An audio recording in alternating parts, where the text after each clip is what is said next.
मुगल भारत क्यों आए थे? दोस्तों, आपको बता दें कि मुगल भारत में इन 7 कारण से आए थे। नंबर 1, मुगलों का प्रारंभिक संपर्क भारत से उनके पूर्वज तैमूर के समय में हुआ था। तैमूर ने 1398 में दिल्ली पर हमला किया था और यह उसकी विजय का एक हिस्सा था। मुगलों ने भारत की समृद्धि और संपत्ति के बारे में सुन रखा था और वे यहाँ के धन संपत्ति और राजनीतिक शक्ति को प्राप्त करने के लिए प्रेरित हुए।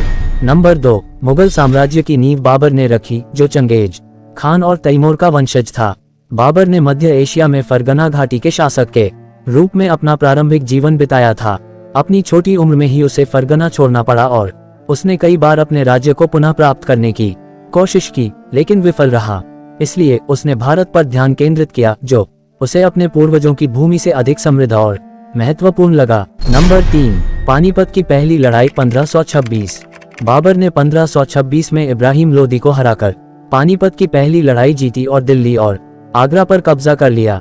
यह विजय मुगलों के लिए एक निर्णायक मोड़ साबित हुई और बाबर ने मुगल साम्राज्य की नींव रखी। नंबर 4, बाबर के उत्तराधिकारी हुमायूं ने अपने शासनकाल में कई कठिनाइयों का सामना किया।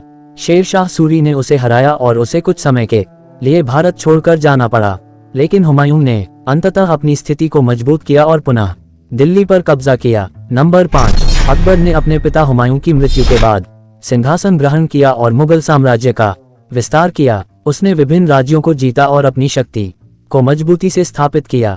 अकबर ने धार्मिक सहिष्णुता की नीति अपनाए और विभिन्न धर्मों के लोगों को अपने प्रशासन में शामिल किया। उसने कई सामाजिक और आर्थिक सुधार किए और एक मजबूत प्रशासनिक प्रणाली विकसित की।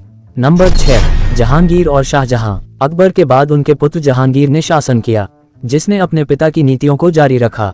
उसके बाद शाहजहां ने शासन किया, जिसने ताजमहल का निर्माण करवाया, जो आज भी भारत की एक महत्वपूर्ण सांस्कृतिक धरोहर है। नंबर 7, औरंगजेब और मुगल साम्राज्य का पतन। शाहजहां के बाद औरंगजेब ने सत्ता संभाली। उसने अपने शासनकाल में मुगल साम्राज्य का और अधिक विस्तार किया, लेकिन उसकी कट्टरपंथी नीतियों और धार्मिक असहिष्णुता ने साम्राज्य को कमजोर कर दिया। औरंगजेब की मृत्यु के बाद मुगल साम्राज्य धीरे धीरे पतन की ओर बढ़ा और अंततः 1857 के स्वतंत्रता संग्राम के बाद ब्रिटिश शासन के अधीन आ गया। मुगल काल भारतीय इतिहास का एक महत्वपूर्ण अध्याय है, जिसने भारतीय समाज, संस्कृति और राजनीति पर गहरा प्रभाव डाला।